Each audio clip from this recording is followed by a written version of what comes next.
નમસ્કાર, તાપી ટુડે ન્યૂઝમાં આપનું સ્વાગત છે. વ્યારા તાલુકાના છીંડિયા, ડોલારા અને પેરવડ ગામે ગ્રામસભા યોજાઈ.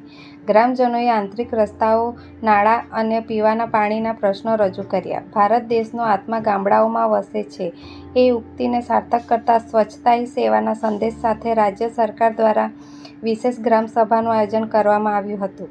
તાપી જિલ્લામાં જિલ્લા વિકાસ અધિકારી અને ઈચા કલેક્ટર શ્રી વી.એન. શાહના માર્ગદર્શન હેઠળ કુલ 302 ગામોમાં ગ્રામસભાઓ યોજાઈ હતી.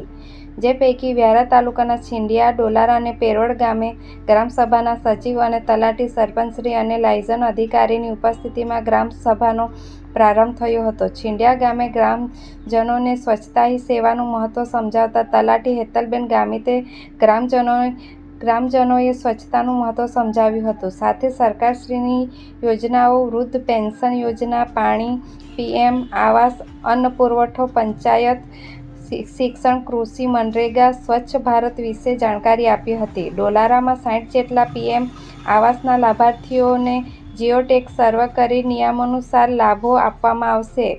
જ્યારે પેરવડમાં જમીન વિહોણા ભીલ કુટુંબોને 7/12માં નામ ન આવતા હોય જેને યોગ્ય કરવા સરપંચશ્રી સુનિલભાઈ ગામિતે રજૂઆત કરી હતી. છીંડિયા સરપંચશ્રી હેમંતભાઈએ ગૌચરમાં દબાણ નહીં કરવા અનુરોધ કર્યો હતો.